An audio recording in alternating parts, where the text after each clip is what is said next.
wa asyhadu anna Muhammadan abduhu wa rasuluh. Mohon maaf ibu-ibu, saya lagi gerok ini, radang tenggorokan. Dari kemarin gini terus ngomong terus. Siang di sini, sore di Cahaya Hati ya. Jadi banyak ngomong. Ternyata orang banyak ngomong itu juga ada akibatnya. Tapi memang kondisinya memang lagi kurang fit, jadi mohon dimaafkan nanti kalau ada hal-hal yang mungkin terganggu ya. Gimana ibu-ibu kabarnya? Alhamdulillah sehat ya. Alhamdulillah. Jasmani rohani sehat semuanya.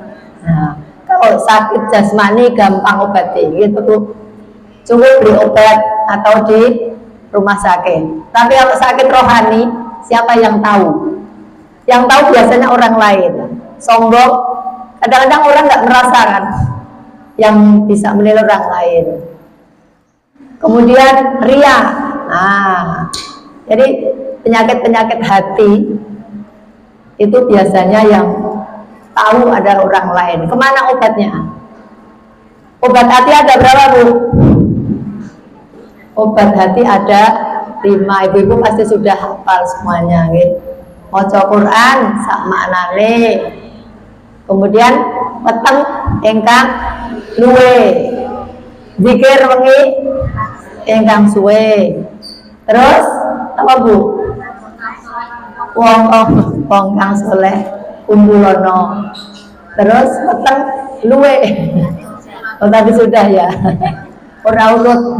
Pokoknya itu ada 5 obat hati. Jadi tidak hanya sekedar dihafal menjadi sebuah lagu, tapi dilaksanakan, mestinya seperti itu. Oke ibu-ibu, waktu yang sangat efektif ini mari kita manfaatkan seefektif mungkin. Kita melanjutkan fikih ibadah ya. Cuma sedikit kemarin yang akan saya tambahkan sedikit, yang kemarin mungkin masih ada yang perlu saya sampaikan, yaitu tentang istinja, sedikit saja ya. Istinja, ibu-ibu tahu istinja?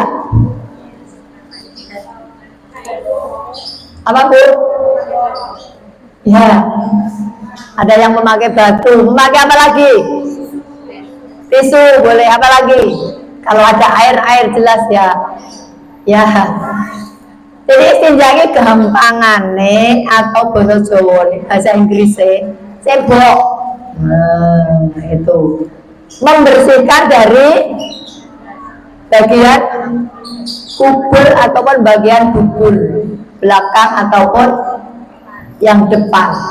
Nah itu ada tata cara tersendiri ya Bu istinja itu. Mungkin di situ sudah ada ya di buku kecil cara-cara istinja. Di halaman berapa itu ya, Bu ya? Halaman ya 7. Membasuh bagian najis dengan air sampai bersih. Nah ini Bu, ketika kita habis pipis, itu ada cara-cara dalam fikih Islam, yaitu agar supaya tuntas dalam membersihkan najis tadi, ada beberapa cara. Yang pertama, berdehem 3 kali. Pernah mendengar ibu-ibu? Iya. Ternyata dengan berdehem itu saraf-sarafnya bergerak sehingga bisa mengeluarkan mungkin kotoran atau cairan yang masih menempel. Berdehem 3 kali. Tapi dehemnya dehem untuk mengeluarkan, bukan dehem untuk sesuatu ya. Itu ibu sekalian. Kemudian setelah berdehem 3 kali, insya Allah itu sudah keluar. Kemudian ini jari-jari tengah itu sedikit dimasukkan ke kemaluannya, dimasukkan sedikit saja, diputer untuk membersihkan. Barangkali di situ masih ada. Apalagi kalau habis BAB, BOL, itu jari-jari kita yang tengah ini dimasukkan untuk membersihkan, mungkin masih ada sisa-sisa kotoran. Ada sebuah kisah ibu-ibu. Ketika di zaman Rasulullah ada Abu Bakar, zaman Abu Bakar. Bentar. Ketika beliau akan menyawatkan sahabatnya, tiba-tiba di jenazahnya itu bergerak-gerak sesuatu benda. Aduh, sebentar. Bergerak-gerak ya. Nah, kemudian Abu Bakar mengambil pedang. Ternyata yang bergerak-gerak itu apa? Ular yang melilit kemaluan dari orang tadi, yang laki-laki ini. Kemudian ketika Abu Bakar itu akan menebaskan pedangnya untuk membunuh ular, ular itu bisa berkata, "Wahai Abu Bakar, apa salah saya? Saya melakukan ini atas perintah Allah. Karena dia tidak pernah bersih dalam istinja." Itu menurut keterangan seperti itu. Jadi ketika seseorang itu istilahnya orang resikan, cuek, itu ternyata ada akibatnya. Karena itu masih termasuk najis. Maka ibu, mungkin kita kurang peduli terhadap itu, gitu. Karena mungkin masih pengetahuannya di sekitar kita, maksudnya seperti itu. Oleh karena itu, monggo ibu-ibu, kita berusaha untuk berhati-hati agar sholat kita ini benar-benar sholat yang sesuai dengan rukun, sunat, dan diterima oleh Allah. Karena itu diawali dari kebersihan dulu, terutama dari tadi kemarin sudah saya terangkan wudhu, kemudian juga ketika ibu-ibu istinja. Ketika kita istinja ini mohon benar-benar dijaga kebersihannya. Gimana ya Bu ya, ini sangat mengganggu sekali ya. Saya di dalam mengeluarkan kata-kata, begitu kata-kata keluar beberapa kalimat langsung gatal ya. Jadi mohon maaf ya, ini mungkin sudah menjadi ciri khas saya ya kalau ngomong. Baik, itu ibu-ibu sekalian sekelumit kisah. Intinya pesan moralnya, kita harap berhati-hati dalam hal kebersihan, terutama ketika istinja. Yang paling sering kita lakukan yaitu istinja dengan air, karena di sekitar kita air itu sudah melimpah, jadi tidak ada masalah. Kalau dengan batu itu karena mungkin di pegunungan atau yang sulit air, atau dengan tisu mungkin di pesawat dan sebagainya. Tapi di lingkungan kita tidak ada masalah soal air. Kemudian kita lanjut saja ibu-ibu tentang fikih ibadah, nggih. Ibadah pengertiannya adalah secara etimologi merendahkan diri atau tunduk kepada Sang Khalik. Menurut istilah, ibadah adalah perilaku seseorang mendekatkan diri kepada Allah yang dilakukan secara rutin sampai waktu yang tak terbatas. Artinya minal mahdi ilal lahdi. Jadi ibadah mencari ilmu itu mulai dari kita bayi sampai dari buayan sampai ayunan sampai nanti ke liang lahat. Dari bandulan sampai nanti diangkut dengan banduso. Itu jadi kewajiban kita sebagai orang muslim. Begitu juga dalam hal ibadah, sejak kita balik dewasa itu ibadah sudah diwajibkan kepada umat Islam. Ini dasarnya adalah surat Al-Dzariyat ayat 56. Saya minta tolong dibacakan. Ini dari TK Aba Manahjaya. Karangbedo, ada Karangbedo ya. Mbak tolong Bu. Mbak tolong Bu. Ibu, Bu siapa monggo. Minta tolong dibacakan surat Al-Maidah ayat 6 beserta artinya nggih. Monggo.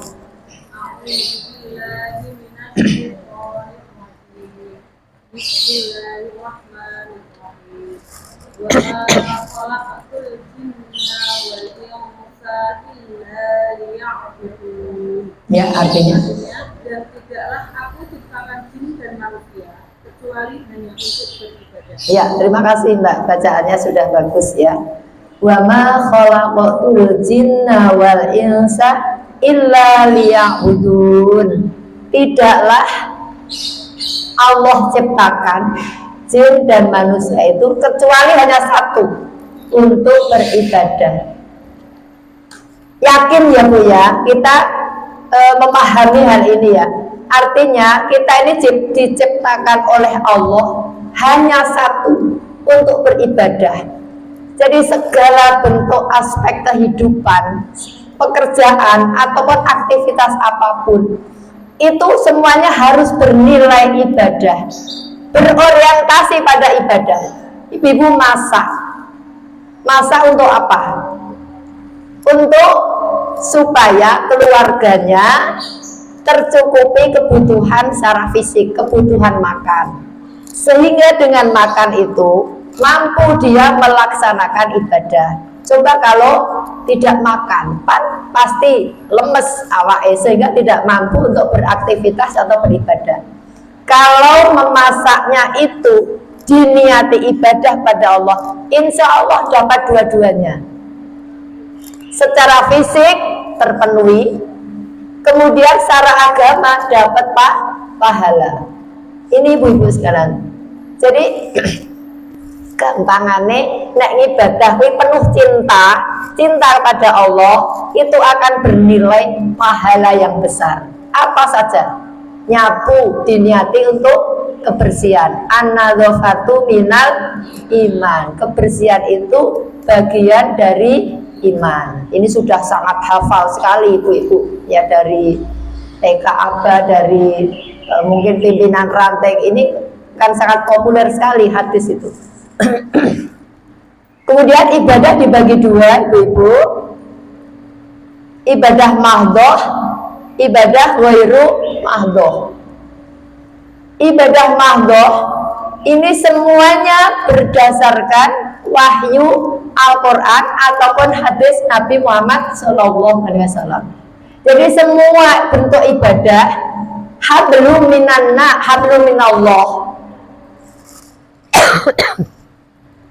Jadi ibadah mahdhoh itu ibadah khusus kepada Allah. Sedangkan ibadah ghairu mahdhoh adalah ibadah yang menyangkut diri dan orang lain, atau bisa juga menyangkut sosial. Hablum minan nas. Jadi ada dua, komunikasi dengan Allah, kemudian dengan lingkungan. Nah, sedangkan yang hablum minallah itu sudah diatur dalam Al-Quran ataupun hadis, seperti sholat. Nah, di sini saya hanya karena terbatasnya waktu, hanya mengambil sholat saja. Karena puasa sudah jelas setiap setahun sekali kita puasa Ramadan. Sementara sholat ini dilakukan setiap hari 5 waktu minimal. Ya, itu yang wajib. Kemudian ditambah yang sunat. Ibu-ibu, sholat keistimewaannya banyak sekali ya. Pertama, awalu ma yuhasabu yaumal qiyamah fi 'abdi as-shalah. Yang pertama-tama nanti ditanyakan pada hari kiamat dari seorang hamba adalah sholat. Kalau sholatnya itu baik, tekun, on time, kemudian selalu sholatnya bisa dilaksanakan dengan khusyuk, insya Allah itu akan memudahkan jalan kita menuju ke surga. Karena apa? Sholat satu dengan sholat yang lain, duhur, asar, asar sampai maghrib, maghrib sampai isya, isya sampai subuh, itu adalah penghapusan dosa. Nah, ini ibu-ibu sekalian, alangkah sayangnya kalau orang Islam sampai tidak melakukan sholat. Bu, adakah orang Islam muslim tapi tidak sholat? Banyak ternyata ya, ternyata banyak.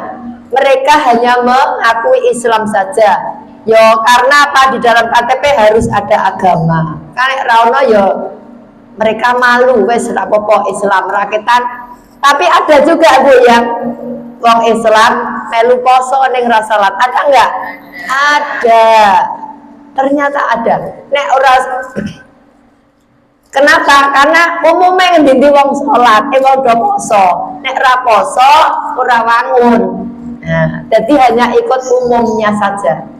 Sedangkan sholat, terutama sholat wajib ya, kok bingung ya.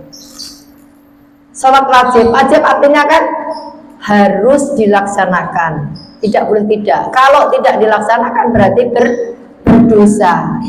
Oleh karena itu ibu, ini harus ditanamkan oleh ibu-ibu guru ini kepada siswanya, putra putrinya. Ya, meskipun putra putri kita itu masih anak-anak, tapi harus sejak dini sudah diperkenalkan. Bahkan Rasulullah menyarankan usia berapa Bu? 7 tahun itu anak sudah diajak, sudah sering diajak dilatih untuk melaksanakan sholat. Kenapa ibu sekalian? Bahwa sholat inilah nanti yang akan menyelamatkan kita. Tadi saya sampaikan sholat satu sampai sholat yang lain, sholat maghrib, isya, subuh, itu adalah penghapusan dosa, terutama dosa-dosa yang kecil. Kemudian yang kedua ibu, as-sholatu miftahul jannah. Hafal ya ibu ya? Ada yang tahu artinya? Sholat itu kuncinya masuk surga. Loh, siapa sih yang tidak ingin masuk surga? Semua orang kalau ditanya pasti ingin masuk surga. Bahkan kalau bisa masuk surga sak keluarga. Nah, ini keluarga pimpinan cabang Bangun Tapan Utara, keluarga bunda-bunda, guru-guru abah, atau guru-guru SD Muhammadiyah. Ada nggak SD Muhammadiyah ini? Oh, semua TK ya? Oh ya. Keluarga ibu-ibu guru TK Abah sebangun Tapan Utara. Ini auranya ibu-ibu, ini aura surga loh Bu. Kenapa? Karena ibu-ibu itu satu, sudah menanamkan pendidikan kepada putra-putrinya, terutama pendidikan agama. Kan ada 3 amalan yang tidak akan putus pahalanya dan dia akan mengalir terus meskipun orang itu sudah meninggal.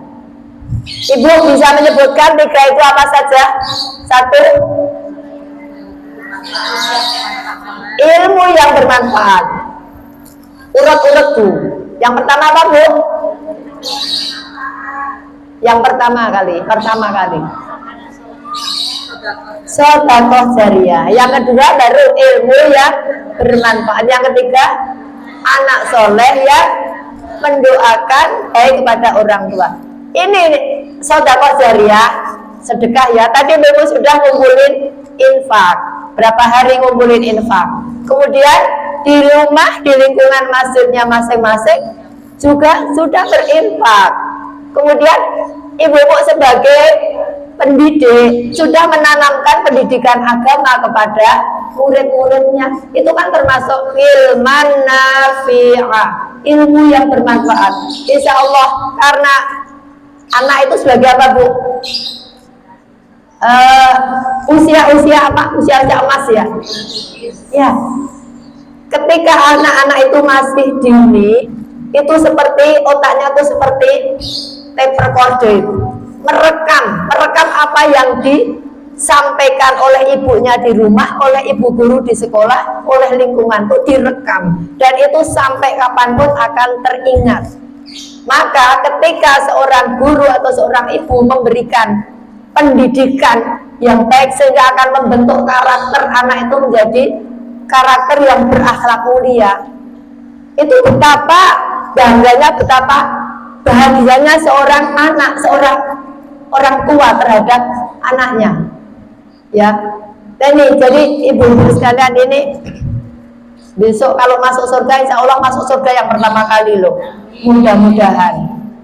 Karena apa? Perjuangan ibu-ibu. Mungkin masih ada ibu-ibu yang HR-nya ya masih minim, ada nggak Bu ya?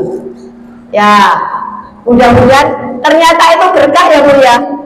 Nah, itu berkahnya di situ. Meskipun HR-nya masih ya di bawah mungkin ya, mudah-mudahan, tapi ternyata itu bisa apa ya istilahnya, memurakapi berkah tadi, membawa manfaat.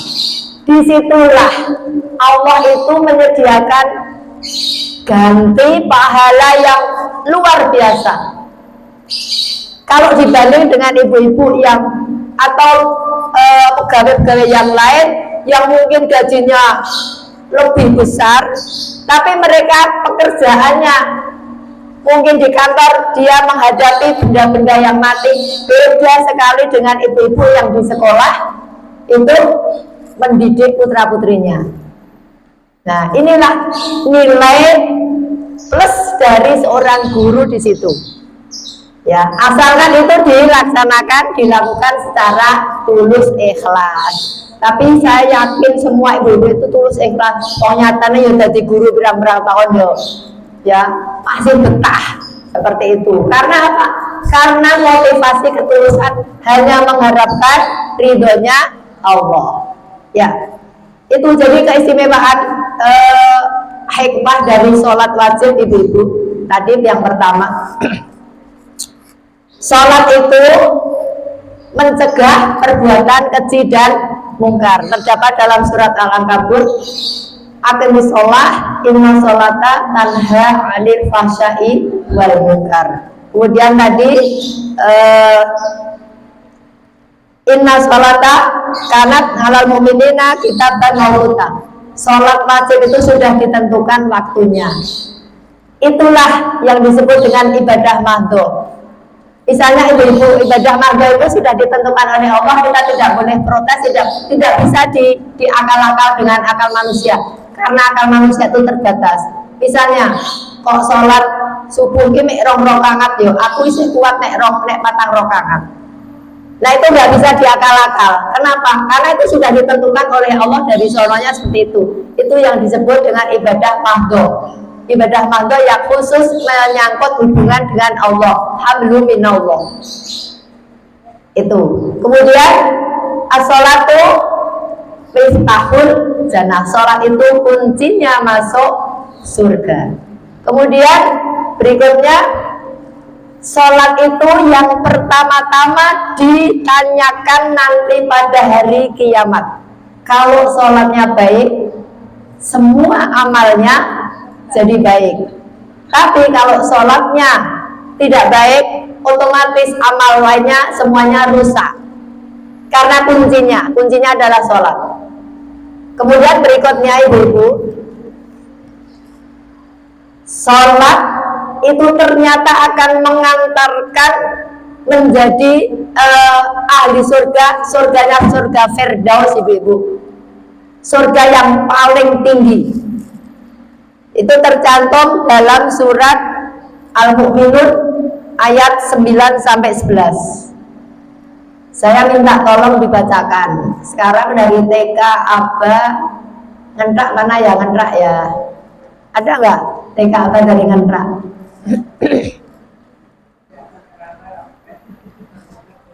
Ada nggak Bu dari ngentrak? Oh ada, komplit ini. Monggo ibu yang dari Ngentak bisa dibacakan. Mungkin ada di di HP-nya? Gak ada ya? Ada yang baca Quran?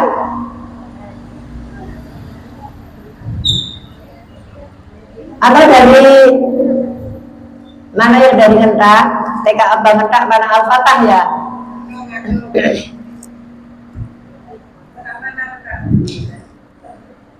Oke, monggo Pak. Monggo Bu.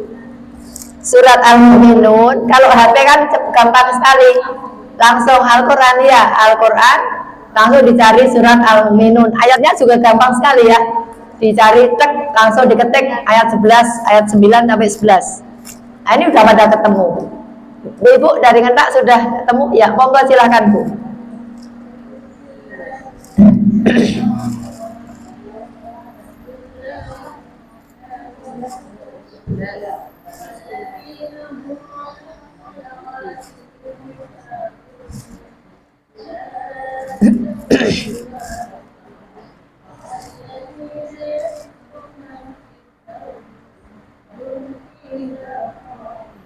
Iya, terima kasih Bu. Bu siapa Bu? Namanya Bu? Bu Eli. Ya, oh Bu Erni ya. Bagus sekali ya bacaannya, murotalnya udah bagus ini Bu. Dari Ngentak ya. Coba mungkin ibu-ibu silakan dibuka. Ada yang atau Quran atau HP. Monggo kita baca bareng-bareng ya Bu ya. Surat Al-Mu'minun ayat 11 sampai ayat 9 sampai 11. Sudah ketemu Ibu? Ya, monggo kita baca tanganmu dulu. 1, 2, 3. A'udzu billahi minasyaitonir rajim. Bismillahirrahmanirrahim. Walladzina hum ala sholawatihim yuhafidun. Ulaika humul warithun alladzina yaritsunal firdaus hum fiha khalidun. Ya. Saya minta dibacakan artinya dari TK apa Wonocatur, monggo. Artinya Bu. Bu Sari atau Bu siapa ini? Wonocatur ini. Oh ya, monggo. Ayo Mbak, dibacakan Mbak. Serta orang yang memelihara sholatnya. Mereka itulah orang yang akan mewarisi, yakni yang akan mewarisi surga Firdaus. Mereka kekal di dalamnya. Ya, terima kasih. Itu ibu-ibu sekalian, orang-orang yang pandai menjaga sholatnya, mereka itulah yang akan menjadi pewaris. Pewaris apa? Surga Firdaus. Ini kalau kita tidak membaca ayat ini, mungkin kita biasa-biasa saja menganggap sholat itu wajib. Tetapi ketika kita sudah membaca ayat ini, ternyata wong sholat kuwi sing kita laksanakan setiap hari itu ternyata nantinya akan diberi ganti oleh Allah menjadi penghuni surga Firdaus. Ini surga yang tertinggi ibu-ibu semuanya. Jejere siapa Bu? Jejere para nabi. Ini tentunya kalau sholatnya ini benar-benar sholat yang kualitas, sholat yang baik, dan kita bisa menjaga sholat itu. Karena aktivitas kita sehari-hari banyak, terkadang sholat ini kurang terjaga. Nggih napa nggih? Terjaga terutama dalam hal waktu. Ya, kalau ini yang mewarisi surga Firdaus ini mestinya itu orang yang benar-benar dia seluruh kehidupannya itu benar-benar, ini kalau bisa boleh saya katakan ini orang-orang yang zuhud. Zuhud. Ya. Orang-orang yang zuhud itu orang-orang yang benar-benar hatinya semuanya hanya untuk Allah.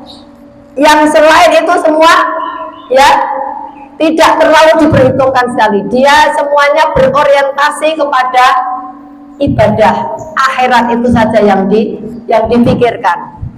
Oleh karena itu ibu-ibu sekalian, meskipun mungkin kita belum bisa mencapai surga Firdaus, tetapi kita berupaya keras untuk bisa melaksanakan sholat itu menjadi sholat yang berkualitas. Minimal ibu-ibu, kita bisa melaksanakan sholat wajib itu dengan tepat waktu. Ya, ini yang sulit, yang benar-benar kita tertantang. Karena apa? Sering tabrakan dengan aktivitas kita. Lagi rapat, asik-asiknya rapat, datang waktu sholat. Nah, kalau orang-orang itu istiqomah, dia carane rapat dia berhenti, atau mungkin ibu-ibu ikut rapat, pamit dulu sebentar, ikut sholat. Wah, nek bareng-bareng karo kancane ya ora kepenak. Nah, itu kadang-kadang itu menjadi dilema dalam diri kita. Itu baru di kantor atau di satu komunitas, belum nanti di rumah lagi masak datang panggilan sholat. Panggilan itu ada berapa, Bu? Ada 3 panggilannya. Itu panggilan pertama panggilan, yang kedua panggilan haji, yang ketiga panggilan mati. Nah, sebelum datang panggilan mati itu, monggo kita laksanakan dulu panggilan yang kedua tadi, dua-duanya. Panggilan sholat, minimal itu panggilan sholat kita segera. Coba saja ibu-ibu, ketika kita sedang santai, tiba-tiba ada HP yang berbunyi, orang yang sekedar WA tapi telepon, apa ibu-ibu? Apa mengabaikan? Kok sih sakarpe? Atau cepet-cepet diangkat? Pasti jawabannya cepet-cepet diangkat, ya enggak? Sholat lain kok sholatnya dicepet kayak gimana? Nah, saya mau rencananya akan membaca surat yang agak panjang. Bareng ada telepon masuk, suratnya terus dipari paling pendek, inna atau inna. Nek ono sing luwih pendek meneh kuwi sik diwaca. Mungkin alif lam mim Allahu akbar.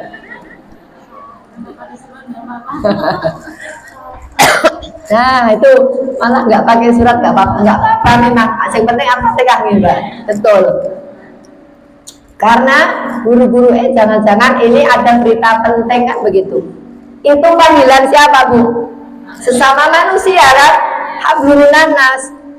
Sementara kita ini panggilannya 1 hari 5 kali, tapi kita karena sudah terbiasa, cuek aja, biasa. Ya, adzan lagi, kok gelis banget. Nah, malah ya. Ini ibu-ibu sekalian. Jadi begitu pentingnya sholat, maka kita berupaya ibu-ibu sekalian untuk bisa memperbaiki sholat dengan baik. Sekarang soal baca, karena sholat itu diawali dari apa, Bu? Takbiratul ihram diakhiri dengan salam. Nah, sholat terdiri dari gerakan bacaan, gitu. Gerakan, saya percaya ibu-ibu ini gerakannya sudah bagus, bacaannya mungkin juga insya Allah sudah bagus. Cuma kadang-kadang ibu-ibu pernah dengar istilah makmum masbuk ya? Ya, makmum ya, ketinggalan, terlambat.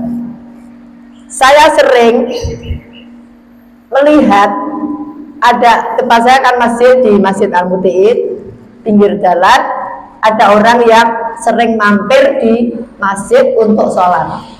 Dia sudah ketinggalan rakaatnya. Carane nyaur itu banyak yang belum paham. Nah, contoh, ketika sholat duhur ya, duhur, si imam itu sudah ruko, Allahu Akbar, ruko ya, sudah ruko. Ini datang makmum tadi, baru datang.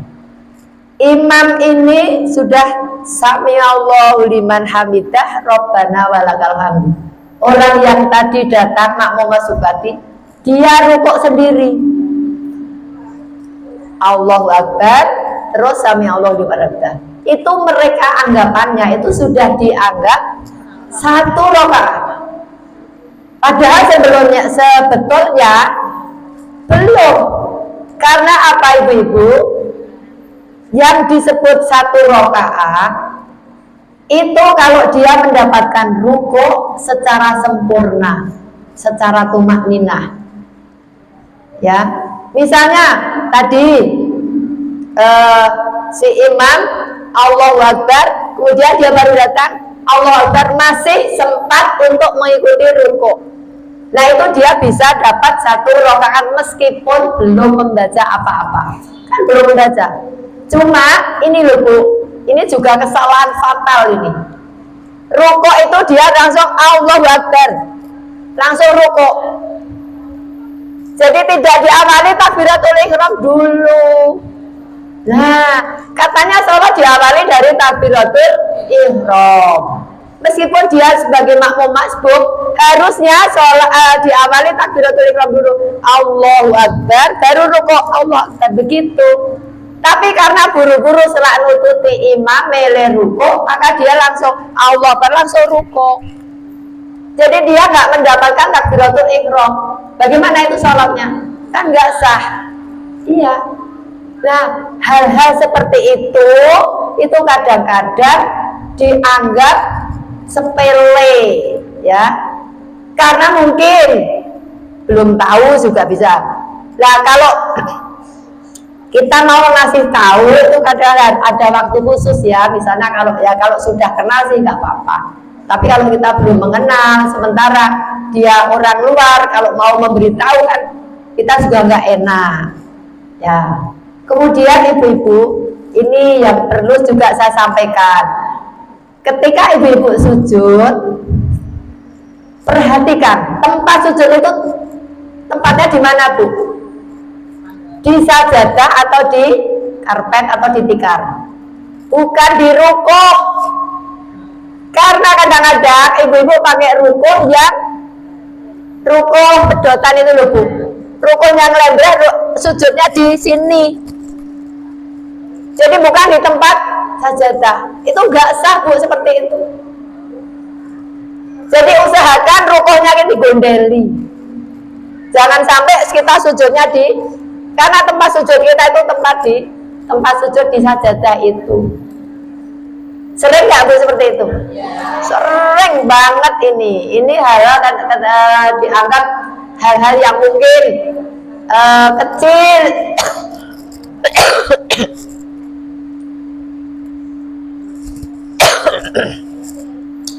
Seperti itu ibu-ibu sekalian ya.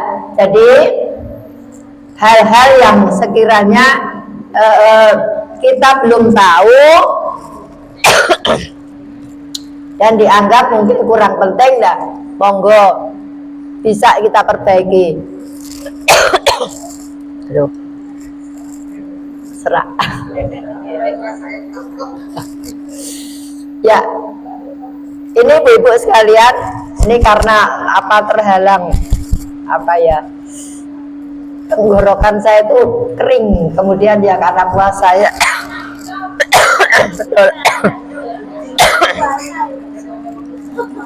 Pertama kurang minum, gatal ya. Mungkin sementara itu dulu ya Bu ya. Seneng banget.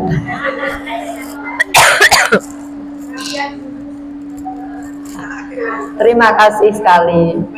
Sebetulnya masih ada hal yang ingin saya sampaikan, tapi karena kondisi saya ini masih flu, jadi mohon maaf sekali juga kepada panitia ya penyelenggara nggih, mohon dimaafkan.